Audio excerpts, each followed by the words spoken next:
Sérgio na escuta, ligado no povo, firme na rota, hoje com grandes convidados, pauta quente, caminhada por justiça e pela liberdade.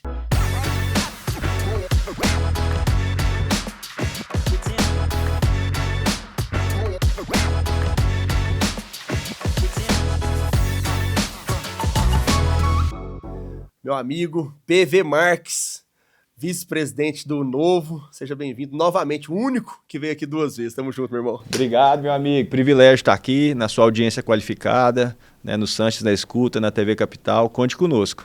Bom demais. E agora esse aqui que foi um gigante, Coronel Arantes, uma das figuras que eram ali secundários, mas acabou sendo um protagonista desse grande evento, destacando novamente a Polícia Militar, com um trabalho fantástico, Coronel Arantes. Seja bem-vindo. Obrigado, Sanches. Já adianto, obrigado, né? PV. Os parabéns. Realmente foi 5 dias de muito trabalho, né? E demos o nosso melhor ali naquela caminhada, né? Como sempre a gente faz, juntamente com a PRF, com outros órgãos de segurança. E graças a Deus a gente conseguiu concluir com êxito, né?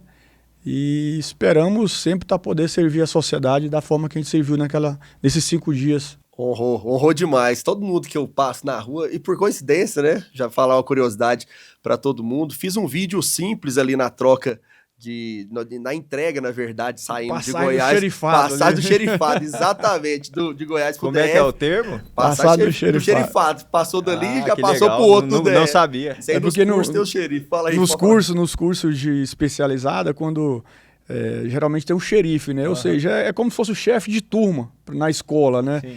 E aí, quando passa uma semana, você passa o xerifado para o outro. E geralmente entendi. É o cara que mais sofre durante o curso ali, né? É o que mais rala, é o que tem que colocar a tropa toda pronta, é o que se apresenta para o comandante ali. Mas foi um trabalho fantástico. Eu fiz um vídeo simples ali, filmei a troca, ele agradecendo, o Nicolas agradecendo ao trabalho ali do Coronel Arantes, e óbvio, toda a tropa, porque foram vários colegas ali trabalhando. E um vídeo de 20, 30 segundos, eu nunca tive um vídeo com 5,7 milhões de visualizações, tem quase 20 mil comentários, e assim, eu acho que não tem nenhum falando mal, então foi muito bom. Mas para se apresentar também, eu conheço um pouco da sua história, depois estudei também, conheço vários colegas da Polícia Militar, mas não tinha tido o privilégio de trabalhar, pelo menos informalmente, ao seu lado. Mas conta um pouquinho da sua história, quando você começou na Polícia Militar. Tô vendo aí que já tem o brevet da Rotan, como é que foi sua trajetória até chegar ao último posto da PRF lá nos 5º RPM? Então, Sanches, a gente entrou aí no ano 2000, né? Saímos aspirante em 2003, fui para Itubiara, fiquei um tempo em Itubiara, depois já retornei para cavalaria, fiz um curso de cavalariano, sou cavalariano também, né, com muito orgulho. Oh, que legal. E esse dia, por sinal, eu tava com a camisa da cavalaria, que era do Diego Damasceno, então já tá homenageado também. Exatamente. Sabia que você era da cavalaria, não. E aí, fiquei um ano na cavalaria aqui em Goiânia, depois fiz o curso de Rotan, já em 2004, 2005, fiquei na Rotan até 2009 como Rotan Comando. E teve aquela época que a Rotan foi afastada das ruas, né? Uhum. Em 2008, 2009. Quase que acabou, né? Quase que acabou. E aí, naquela época, eu saí da Rotan, me deixaram 3 meses ali na academia da PM. Geladeirinha? Na geladeira. Aí eu fui fazer o curso de piloto em São Paulo, né? Que eu sou piloto também do Graé. Ficamos aí retornei, saí comando de aeronave em 2015. Passei também um tempo na ajudância de ordem do presidente do Tribunal de Justiça 2015-17, chefia de segurança de autoridades. Aí, quando eu tive a oportunidade de fazer um curso em São Paulo também de segurança de autoridades, né? Posteriormente, quando eu saí do Graé, eu fui comandar a região noroeste aqui de Goiânia. Na verdade, a região noroeste, não, o BEP. Né? Na época chamava BPM-EV, né? Então, eu tive o prazer também de criar, de criar toda essa logomarca que é o BEP hoje. Aquela sede foi um trabalho que a gente iniciou e o Coronel Batista, que hoje é comandante da capital, concluiu. Fiz o primeiro curso de policiamento de eventos da Polícia Militar do Estado de Goiás, né? Inclusive sou o 01 também do curso lá. E aí, posteriormente, em 2018 eu fui para a região noroeste de Goiânia, ali nessa região mais pesada, também uma região pesada, mas foi muito bom trabalhar naquela região. Posteriormente eu fui para Rio Verde, lá eu comandei a cidade de Rio Verde por um ano, em 2020, na pandemia, e era sub-regional. E aí retornei para Goiânia, logo em seguida, e aí o Coronel Câmara me convidou para mim ser o sub-regional do entorno, né? Grande lá. Coronel Câmara. Exatamente. E aí a gente foi para o entorno com o Coronel Giovanni, e com 6 meses lá, o Coronel Giovanni apresentou e o governador Ronaldo Caiado deu essa missão, né, de cuidar ali do entorno sul. Para quem não conhece o entorno sul, são 5 cidades. Isso, é bom falar. Né? O que é o entorno sul? Começa ali Novo Gama, Valparaíso, Cidade Ocidental, Jardim Engá, Lusiânia, Cristalina, e eu ainda tenho um pedacinho de Ipameri, que é ali o Domiciano Ribeiro, né? Que o pessoal chama ali Resfriado, que é o apelido lá do distrito. Então, e a área da caminhada, que é outra parte, que são ali Cristalina, para quem não conhece, nós temos a BR-040 e a BR-050, né?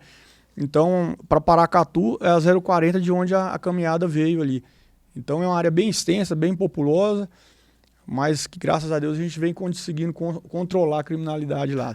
Bom demais, né? Lembrando que o entorno sempre foi um grande problema, né? Essa questão da criminalidade no entorno era um desafio, né? Que o governador enfrentou. Exatamente. Eu não moro no entorno, mas não tenho ouvido nenhuma reclamação. E geralmente, quando tem reclamação, vem em alto bom som, né? Assim, em 2023, quando eu cheguei lá, para vocês terem uma ideia, assim, eu sei que o tema não é esse, mas bem rápido, a gente chegou a ter 200 roubos por mês, roubo de celular. O mês passado a gente fechou com 15. Né? Não é impossível acabar, né? Mas é uma coisa que, assim, tá até impossível bater as nossas próprias metas lá, né? Então, que legal, parabéns. Ficamos uma redução muito significativa. Era um local quase que abandonado ali, porque não era nem Brasília nem Goiás, o pessoal não tomava muito conta, mas aí acredito que foi uma atenção especial e fizeram várias especializadas lá também. Exatamente. Né? O Diego Sorgato pediu demais aquela CPE ali, que eu sei. Teve o entorno também, o choque do entorno, né? Outro batalhão do choque foi pro entorno também. Tem a Rotan entorno também. Então as especializadas foram para lá. Qual? Não é da divisa? É o COD, né? É o COD. Ele pega o COD, aí pega as divisas do estado todo. Só que eles mandaram porque eu tenho um batalhão de Rotan e o do choque. Mas colocaram um específico pro entorno. Então deu uma capilaridade boa nas especializadas também. E agora o governador vamos colocar o Graé, né? A base do Graé deve ser inaugurada aí nos próximos 2 meses no máximo. Com essa aeronave do Graé, uma dessas aeronaves vai para lá, vai atender, não só o entorno sul, né? Vai atender todo o entorno, oeste e norte. Que nós temos ali a região de Águas Lindas ainda, que é um outro regional do Coronel Felício, e a região norte, que hoje está com o Tenente Coronel Leonardo. E o antecessor dele foi o Coronel Borba, que ficou mais tempo lá. Nossa, é bom demais falar isso. O Borba foi meu orientador do CAESP, né, que eu fiz ali com a PM também, que é uma pós-graduação em Altos Estudos de Segurança Pública. Esse Giovanni, que ele falou, e o Câmara, casca grossa demais. E falando nesses caras aí, o Felício também já comandou o choque aqui, um cara até vazou o áudio dele, dando uma dura em um subordinado. Uns falaram bem ou mal, mas assim, você vê o comprometimento. O cara falou assim, 3, 4 horas da manhã, não tem ninguém fazendo uma ronda aqui perto, a população já tá na rua e a gente não tá. Então foi uma preocupação. O cara é coronel, tá Exato. Com talvez falta de eficiência ou comprometimento, mas é uma mudança de cultura muito grande. PV, vamos entrar também um pouquinho nessa caminhada, cara, que a gente fez ali, tive com você vários dias. Muitas pessoas tentaram descredibilizar, mas que você que teve in loco, sua avaliação que foi positiva para a direita, o movimento foi enganação, ou realmente você acha que vai ter uma eficiência, uma eficácia no coração ou na reflexão das pessoas? Eu acho que se você não está recebendo crítica, você não está fazendo nada bem feito, né? Ninguém chuta cachorro morto. E o que o Nicolas fez ali é algo histórico e marcante. Fiz um vídeo recentemente, inclusive falando do papel da imprensa, né? Principalmente a imprensa tradicional, essa mídia tradicional que a gente é acostumado a ter o monopólio da informação antes das redes sociais, o quão foi pífia a cobertura, né? Eu me direcionei à Rede Globo, né, especificamente, que fez uma cobertura pífia mesmo, comentando apenas sobre as dificuldades, os riscos e depois sobre o raio. né? E o Nicolas foi muito feliz para dizer, olha, eu não vi vocês na caminhada, mas quando acontece alguma coisa, quase que uma desgraça mesmo, vocês aparecem aqui como sanguessugas. Então, assim, a imprensa, ela tem a função de ser o espelho, né? De funcionar como espelho da sociedade. Então, qualquer fato relevante, qualquer grande movimento, a sociedade tem que ficar sabendo até pelo tamanho da relevância. E isso demonstra exatamente que a Rede Globo não está preocupada em exercer o bom jornalismo ou, quiçá, seguir o código de ética, mas de fato, direcionar as narrativas. Mas a sua pergunta, e respondendo, eu fiz questão de falar sobre isso, eu acho que foi um amadurecimento, inclusive, do líder, que foi claramente o Nicolas, né? Claro que ele não preparou, ele não fez um grande preparo sabendo do tamanho dele e da proporção, mas se ele ficar pensando em tudo, também ninguém faz nada. Mas eu acho que é um amadurecimento de movimentos, precisam ter pautas definidas e claras. Se for um movimento muito aberto, ninguém nem consegue se identificar. E nós estamos vivendo no Brasil um período de insatisfação e indignação enorme. Essa questão do INSS aí ficou até esquecida perto dos absurdos que nós estamos falando do Banco Master. Então, assim, nós estamos vendo que o Alexandre de Moraes, logo depois do 8 de janeiro, ele tira o Ibanez de uma decisão inconstitucional, depois ele inocenta o Ibanez em 28 de fevereiro, em março ele já estava se encontrando com o presidente do BRB na casa do Vorcaro, com a esposa ganhando 3 milhões por mês no contrato de honorário advocatício, que eu nunca ouvi falar na minha vida, né? Um serviço que teria tanta rentabilidade. Então eu acho que o Nicolas foi muito feliz, acho que é um momento de muita indignação e isso deve ser traduzido em movimentos. E o maior, né, a maior votação do país para um deputado federal carrega essa responsabilidade. E por tudo que o Nicolas faz, a capacidade que ele tem de se manifestar, de se organizar, creio eu que ele conseguiu dar voz e mostrar, antecipar num ano tão importante como nós temos, né, essas pautas que estão latentes no coração do brasileiro. Lembrando também que desde o 8 de janeiro as pessoas vão às ruas de forma muito acanhada. Então, se eu pudesse resumir, né? Acanhado e com medo. Se eu pudesse resumir o grande feito dessa caminhada, além de ilustrar as pautas, de referenciá-las dentro da indignação do povo, é devolver as ruas ao povo brasileiro. Porque uma democracia onde o povo tem medo das autoridades, isso não é uma democracia. A democracia que eu reconheço é que as autoridades têm medo do povo e por isso que o povo deve tomar o seu devido lugar. Então eu me senti honrado de poder participar, eu tive várias limitações para ir desde o início, realmente não abri mão das responsabilidades que eu tinha, além de presidente de uma agência, de uma autarquia em Anápolis, eu tinha outras questões em empresa e na família. Assim que eu pude, eu te liguei e falei, cara, e você da mesma forma, eu lembro que você falou, PV tem plantão, sou vereador, cumulo com a PRF, mas eu quero estar lá, eu estou me cobrando estar lá, e essa indignação, eu acredito que é a mesma minha. E para nós, uma alegria enorme poder caminhar e quero fazer aqui uma referência especial à sua conduta, não só pela sua disposição em ajudar na organização, nessa interlocução, não é à toa que você está aqui reconhecendo o trabalho do Coronel Arantes e o brilhante trabalho da PM, né? Lembro que o Nicolas reconheceu não só na passada do xerifado, mas também na PRF, ali quase chegando em Brasília já, no plano piloto. Ele fez questão de parar, gravar um vídeo com você e agradecer a PRF. Então ele é uma pessoa que reconhece de fato ali, quem está ladeando com ele. Mas essa é a grande mensagem, devolver a rua ao povo, identificar as pautas e num ano eleitoral tão importante, mostrar que a gente tem que ter voz mesmo, iniciativa, né? Perfeito. O PV também é presidente da Agência de Regulação do Município lá de Anápolis, uma responsabilidade gigantesca. PV, eu sinto que o PV é um consultor meu também, é um cara muito inteligente, isso é uma qualidade gigante. Mas quando eu quero fazer os vídeos ou passar para a população, eu sinto uma pequena frustração, Coronel, porque eu não sei se a população entende o que você está falando, entende? Porque olha onde você foi, o STF condenou, ou estava com o processo, afastou o governador do DF, beleza. De forma ilegal, inclusive. Isso. Aí depois ele inocentou falou, não, você não tem responsabilidade, vou tirar você do processo. Tirou do processo, o governador do DF. 25 de fevereiro. E aí, isso. Aí um mês depois, ele foi lá e fez a jogada BRB. O que o BRB tem a ver com o governo, né? Porque o governo é o maior acionista, ele que escolhe o presidente, tudo. Do governo banco, do BF é acionista do BRB. Do BRB, ele que escolhe tudo ali do BRB. E o que o BRB tem a ver com o Banco Master e com o STF, que foi o primeiro aqui? O Banco Master estava entrando em liquidação, precisava que o BRB salvasse ele. O BRB era a tábua de salvação do Banco Master. Naquele momento, o Alexandre de Moraes, a esposa, já tinha contrato. E por que a esposa do Alexandre de Moraes e o Alexandre tem a ver com isso? Por quê? Porque tem um contrato de 3,6 milhões... Mês. 3,6 milhões mês, meu Deus do céu. Quase igual o Neymar.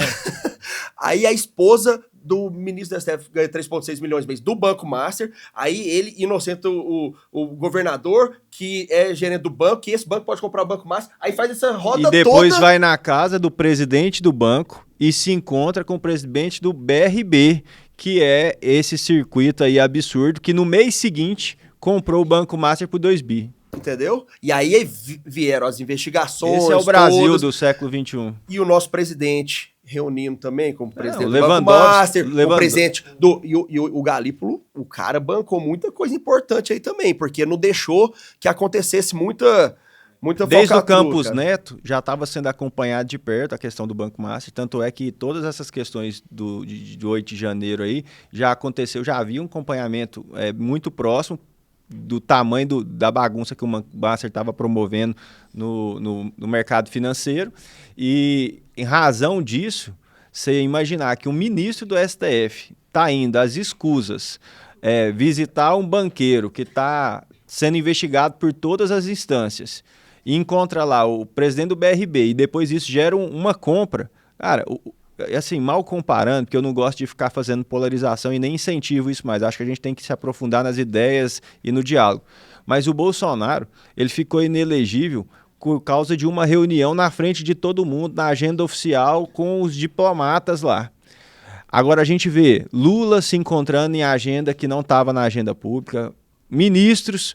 Cara, o Lewandowski foi ministro da Justiça com o filho dele, com um contrato com o Banco Master. 6 milhões, só 5 milhões, não dá nada. O governo do PT todinho está enrolado, já estão falando aí de mais de 300 milhões de contratos com o governo federal. Mas aí a gente está indo para outro rumo, mas você estava falando só sobre a questão da argumentação, da capacidade de fazer vídeos, mas eu lembrei do que eu estava querendo falar e fazer o elogio. O Sanches, de forma nenhuma, chegou lá, como muitos vereadores aqui de Goiânia, que eu não sabia nem que tinha um posicionamento de direita, nem para falar de centro-direita, e apareceram lá, e fico feliz, porque eu acho que a gente tem que bater a eleição com forças de quem não pertencia ao grupo e está somando. Mas o Sanches chegou lá por trás. Apenas comunicou ao Nicolas, falou sobre cuidados que ele deveria ter, se colocou à disposição, em momento nenhum, e a gente almoçou do lado do Nicolas, em momento nenhum ficou pedindo foto, fez questão de ajudar, pronto para servir mesmo, e assim, eu fico muito feliz, porque eu tenho um comportamento muito próximo a isso. A gente não tirou nenhuma foto com o Nicolas, eu e o Sanches, mas o tempo todo abrindo o carro, levando gente para lá, cuidando da segurança. Então, assim, é meu reconhecimento público mesmo, a sua postura, que não fica forçando a barra com nada, é por isso que é reconhecido. Amém, obrigado. E assim, Sanches, só para completar em relação a essa questão da imprensa, né, convencional, eles deixaram de prestar um serviço para a sociedade, né? Porque eu não vou nem falar na questão política do movimento, mas sim de informar a população de que naquela BR estaria ocorrendo uma caminhada com grande aglomeração de gente. Então, por exemplo, algumas pessoas poderiam ver uma matéria dessa e achar um caminho alternativo. Muito bom ponto. Né? Achar um caminho alternativo. Então, você vê que eles não estão preocupados com o povo, não estão preocupados com as vontades deles. Né? Então, assim, em nenhum momento... Isso contribuiria para a segurança da caminhada. Eu não fui procurado por ninguém para saber como é que estava sendo formado a segurança. A PRF também acredito que não. E aqui vou salientar mais o trabalho excepcional, né? Tem dois parceiros ali, o Jebson. Eu queria falar isso também. Vamos nesse ponto que aí você complementa. A PRF ela foi muito questionada em alguns pontos por hoje estar sendo liderada por um governo de esquerda e que ela não estaria prestando um serviço bem feito. E assim, eu fui ferrenhamente um defensor ferrenho de que a PRF é uma polícia de Estado e ela estava lá prestando serviço operacional, que tem seus protocolos, obviamente, mas que prestou um serviço fantástico. Porque era na BR e com o apoio fantástico da Polícia Militar, já fez esse elogio público, mas como que foi então essa relação da PRF com a Polícia Militar. O comprometimento com a segurança. Isso, comprometimento com a segurança. Como que foi essa integração das forças? Deu certo? Foi bom? O trabalho ao final foi correto? Como é que foi a comunicação? O que você pode falar disso? Sanches, desde o primeiro momento que a gente foi informado, né, de que a caminhada estaria entrando em Goiás pela 040, eu desloquei e já procurei de imediato a PRF, ali o Joilson, o Jebson, o Abdon, e a gente, já no primeiro momento eu já me coloquei, falei, cara, essa responsabilidade aqui é sua, né, porque BR é uma área, né, mas assim, eu tô aqui para te apoiar. Ele falou, comandante, nós que estamos aqui para te apoiar. Eu falei, então tá certo, então vai dar certo. Então, a partir dali, nós já isso foi traçamos... na segunda-feira já. Isso, na segunda-feira, né? Já traçamos todas as estratégias, ficou acertado que a PRF estaria fazendo o batedor avançado e a retaguarda avançada e a paralela também. Em alguns momentos, a gente talvez precisaria interditar algum trecho mais perigoso. A gente ia tentar fazer o máximo, sempre deixar uma via livre, né? E conduzir o pessoal pelo acostamento. Então, assim, foi um trabalho de coordenação o tempo inteiro, a gente conversando, falando pelo rádio, pelo telefone, ou cola aqui, parceiro, que nós precisamos ver a próxima ponte, como é que vai ser a passagem na ponte, que eu estou preocupado. Então, assim, não teve nenhum momento a PRF colocou dificuldade.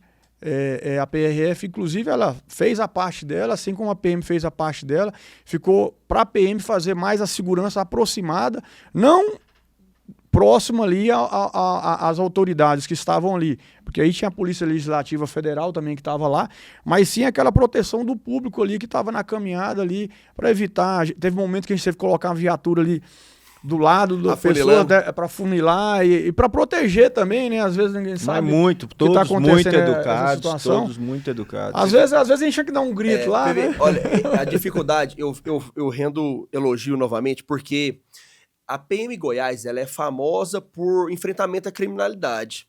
E eu vejo o brevet da Rotan aqui, do piloto, do Graer, eu sei da sua história na cavalaria, que são todos especializados, vários cursos diferentes, mas lá ele fez um trabalho de segurança viária, no trânsito, que não é demérito nenhum. Isso a PRF faz, sim, porque nós somos famosos por segurança viária, PRF.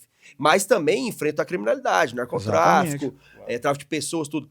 Mas aquele trabalho é muito difícil, porque você lida com pessoas comuns que estão manifestando, que não sabem, talvez, o que elas devem fazer. Pior ainda, autoridades que não gostam de ser mandadas. Tem muito disso. E haviam vários deputados federais, senadores. Toda hora. E eles nem sabem quem são, né? A tropa ali não é obrigada a saber também. Então, me fala um pouquinho também dessa dificuldade de fazer uma escolta ali, ou um trabalho com manifestantes que são cruz de vida, né? Porque você faz uma manifestação, você fala com o cara do MST, ele já sabe tudo que ele tem que fazer. Abaixa, anda, enfileirado, né? Os caras são profissionais. Mas ali são pessoas comuns que talvez nunca fizeram uma caminhada na vida, e aí da dificuldade de lidar com eles e com chuva, sol escaldante, né? Que aí tinha os pontos de apoio. Noite, porque a programação às vezes ia até a noite e isso era perigoso. Me conta um pouquinho dessas peculiaridades desse grande movimento e desse trabalho operacional que foi feito. E também eu acho que vale a pena, né, Sanches, complementar, porque toda vez que se iniciava, né, e foi chegando perto de Anápolis, ou de Brasília, a população das cidades era ainda maior. Então havia uma aglomeração enorme, até pela motivação das cidades, né? Ali, lembra dos prefeitos procurando, dorme aqui, e a população inteira ficava sabendo daquilo. Então eu lembro que para sair de Cristalina era guindaste, aconteceu de tudo lá. Então, assim, somada a essa pergunta do Sanches, além do trajeto, as grandes aglomerações no início, que também eu acho que eram pontos ali de atenção. Isso. Assim, como que a gente tratou isso junto com a PRF? Desde o início, a gente tentou como carga excedente, né? Só que depois a gente viu, assim, que era 50% carga excedente, porque a carga excedente, ela é fixa. O que é carga excedente? Carga excedente é quando... Vou sair daqui com muitos aprendizados. É quando você vai transportar... Vou deixar o Sanches, que essa área é dele, né? Quando você transporta uma carga indivisível ou gigante, você tem uma que fazer turbina, uma escolta, por exemplo, escolta diferenciada, né? Então tem o batedor, tem que ter um cara atrás para que todo mundo, você faça a própria segurança daquela carga, né? E a carga ali eram pessoas. Só que as pessoas elas iam movendo e muito devagar. E o pior de tudo, que foi bem relatado aqui, no início da caminhada, a gente conseguia fazer um briefingzinho ali com um grupo, mas esse grupo sempre mudava. Tinha um grupo, a cabeça, que a gente colocou a cabeça da caminhada, né? Mas o restante era muito rotativo. Então, chega um momento que eu já estava sem voz, porque toda hora tinha que chegar alguém, você tinha que explicar para aquela pessoa, tal. Nesse período mais rural, vamos dizer assim, de Minas a Cristalina, até... Paracatu. De Paracatu até São Bartolomeu, a gente pegou muita área que a gente não tinha... Tinha as aglomerações, mas era num posto de gasolina, alguma coisa. Mas quando a gente já entrou ali já no perímetro urbano de Lusiânia ali, que ali foi lotado tudo. Então dali até o Distrito Federal... Eu acho que era desses períodos que a Globo falava, era 18 mil em cada ponto. Não, ali estava lotado, então não tinha como... A gente já teve que usar a viatura, megafone e nós estabelecemos ali 8 veículos só na frente, né, da segurança, que seria 2 veículos da PM, mais um veículo nosso de apoio e da Polícia Legislativa, né? E um veículo do próprio Nicolas, do apoio deles, e do senador Magno Malta, né? Mauro Malta. Porque estava de cadeira de rodas. Isso, exatamente. Então, assim, e aí... Porra, toda hora chegava, esse carro aqui é do senador lá do Amazonas, tô falando do Amazonas aqui como exemplo, não foi o fato. De tudo quanto é lado, então, eu falei, se eu for deixar todas as autoridades colocar o carro aqui, nós vamos ter uma carreata e eu não vou dar conta, cara, porque você viu lá, né? Às vezes eu tinha que ir lá na ponta, falar com o batedor, ou falar com a viatura, depois eu tinha que ir lá no final da caminhada, e eu ficava ali e falei, cara, não dou conta mais, né? Ele tá falando disso porque todo mundo ali era autoridade. E o Nicolas falou, não, um cara chegou e falou assim, não, mas eu sou ex-vereador, tá? Eu sou ex-assessor de um ministro. Não, ele tá de brincadeira. Mas no geral, assim, às vezes a gente dava uma bronca ou outra, mas o pessoal muito compreensivo, ordeiro, colaborador, né? Teve um momento lá de Cristalina que a gente teve a ideia da corda, né? Vamos fazer igual um carnaval aqui, vamos dizer assim. Pega aqui, vamos fazer pegamos uma corda, colocamos ali. Eu falei, gente, vocês cuidem dessa corda aí, porque nós não temos efetivo para isso. E ajudou muito, né? Então, às vezes a gente tinha que chegar ali, chegava o próprio Nicolas, talvez as pessoas não entenderam o que ele quis dizer quando colocou o político do seu devido lugar, e eu entendi porque eu estava lá. Uhum. Ele quis dizer o seguinte, porque foi várias vezes que eu cheguei lá, tinha alguém fora da corda, eu falei, meu amigo, pelo amor de Deus, já falei, ou você fica dentro da corda ou aí ajuda, mas eu sou senador, eu falei, mas aqui então tem que segurar a corda também, né? Eu sou deputado, eu sou vereador, eu também sou coronel, eu tô aqui correndo, né? Então, né, fazendo o meu trabalho, é lógico. E falando por ser coronel, eu achei um fato, não é inusitado, não é surpreendente, mas é louvável. Brinquei com o senhor lá, acredito que foi... um dia depois de São Bartolomeu, mas antes de chegar em Lusiânia, que a gente deixou ele num comércio, que era 10 horas da noite, chovendo, eu tinha te visto de manhãzinha, e aí eu acompanhei até o final, o Nicolas ficou em um ponto, na rodovia mesmo, e aí eu encontrei o coronel molhado lá, 9h30 da noite, falei, que é isso, coronel? Você tá aqui até agora? Eu falei assim, não, eu fico do início ao final. Como é que foi isso? Porque, óbvio, ali era uma responsabilidade grande. Já falei com o Coronel Grande, ele te elogiou. Falei com o próprio governador hoje, ele te elogiou também. Podia dar muito certo ou muito errado. Mas você costuma mesmo estar perto da tropa? Você acha que era necessário? Eu achei fantástico o seu posicionamento. Mas conta como é que é isso, porque você era o gestor, você era o responsável, mas foi o executor também, estava acompanhando tudo em loco. Mesmo sendo a nível federal, né? Quer dizer, ele justamente, chamou a responsabilidade... Assim, o nosso perfil, né, eu tive bons professores, né, bons coronéis que sempre foi próximo à tropa, né? Inclusive, ressaltar aqui, né, o trabalho que foi realizado pela nossa tropa lá, né? Que sem eles, eu digo que a gente fez arroz com feijão, mas botamos o nosso tempero, né? Então, eles foram fantásticos e, assim, eu acho que o exemplo é a raça, né, Sanches? Então, assim, como que eu vou cobrar da minha tropa para ela ficar... Teve dia ali que eu acho que eu tomei chuva e molhei e sequei umas 4 vezes. Umas 4 vezes. Então, assim, como que eu vou cobrar da minha tropa se eu não estou lá com eles? Se eu não sei qual que é o limite? Eu falei assim, se o meu pé não está doendo, então o seu também dá para aguentar um pouquinho mais, né? Igual eu tive aqui no primeiro dia, às vezes eles eu substituí, com exceção do Wander, que pegou uma grande parte, mas até Cristalina eu tinha um comandante me acompanhando, depois eu tinha o comandante de Lusiânia e depois o comandante de Valparaíso. Então, assim, eu sempre foi meu perfil, né, de estar próximo, os meninos trabalham comigo aí, às vezes, uma vez na semana, eu fico até 2 horas da manhã na rua. E isso que faz a diferença nos índices criminais, isso que fez a diferença no entorno, né? Não estou falando que eu sou protagonista nisso não, porque o Coronel Giovanni fazia isso muito bem também. É a atitude, o comportamento, né? Então, assim, pô, os caras já sabem a placa até da minha viatura descaracterizada. 2 horas da manhã eu tô lá no Novo Gama, tô lá em Cristalina, ligo pro CPU, pô, CPU, cadê as viaturas, como é que tá? Mas a palavra convence, o exemplo arrasta, né? Exatamente. Acho que a maior liderança é essa. E é bom demais, como é que o subordinado, o cara da tropa fala, meu pé tá doendo, mas meu comandante tá andando desde antes de mim. Mas é bom demais, o papo tá bom, nós vamos fazer uma pausa aqui nesse primeiro bloco, nós vamos fazer um programa maior, em 2 programas, então ficamos hoje, todo sábado, domingo, às 17h30, tem na TV Capital, temos também no YouTube os cortes do Instagram. Santos da Escuta, ligado no povo, firme na rota, bora pra cima.